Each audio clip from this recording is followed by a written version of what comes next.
గురు పౌర్ణమి సందర్భంగా ఈ రోజున విశాఖ వాసుల దైవం సింహగిరి వాసులు, సింహాచలం శ్రీ సింహాద్రి అప్పన్న, శ్రీ వరాహ లక్ష్మీనరసింహస్వామి.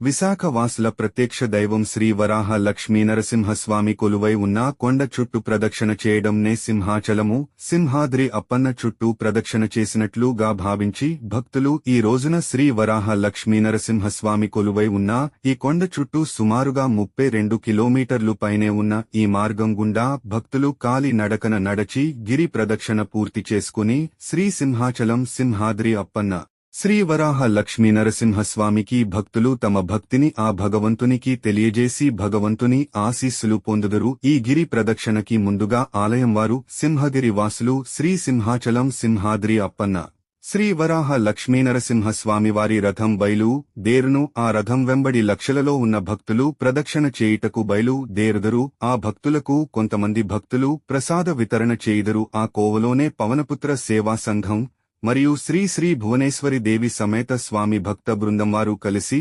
భక్తులకు ఫ్రీగా ప్రసాదములు దద్దోజనం, వామన్ నము, బెల్లంతో చేసిన గోధుమ ప్రసాదము, పెరుగన్నము, మజ్జిక, నీరు మొదలగు అల్పాహారంను ఉదయం 9 గంటలకు మొదలుకుని కార్యక్రమం మొదలు పెట్టడం జరిగింది. స్వామివారి రథం 3 గంటలకు సింహాచలం కొండ కింద నుంచి రథము బయలుదేరింది. లక్షలాది భక్తుల కన్నులు విందుగా ఎంతో ఉత్సాహంగా భక్తులు ఒక నదీ ప్రవాహంలా బయలుదేరి మహాసముద్రంలా ఆనందోత్వాహలతో భక్తులు కేరింతలతో ఆనందంతో గిరి ప్రదక్షిణకు బయలుదేరారు. భక్తులు ఈ కార్యక్రమంలో పవనపుత్ర సేవా సంఘం రిజిస్టర్ నంబర్ 427/26 మొట్టమొదటిసారిగా రిజిస్ట్రేషన్ చేసుకున్న తర్వాత గిరి ప్రదర్శన కార్యక్రమంలో అల్పాహారం అందచేయడం ఎంతో ఆనందంగా ఉందని వియ్యపు సన్యాసిరావు తెలియజేశారు. పవనపుత్ర సేవా సంఘం ప్రధాన కార్యదర్శి Palla Gopal, joint secretary Appala Satyanarayana, joint cashier Rimmalapudi Venkateswara Rao, Nellore నుండి వచ్చిన రాయ పెంచలయ్య బృందం కూడా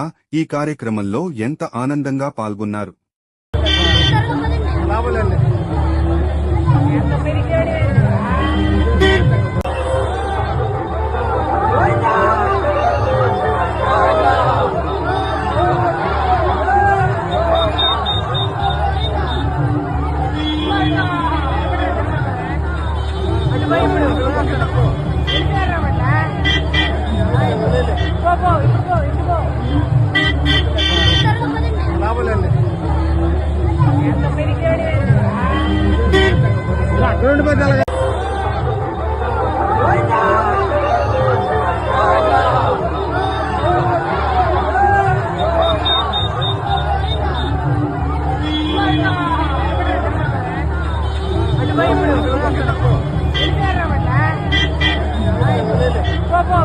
Go,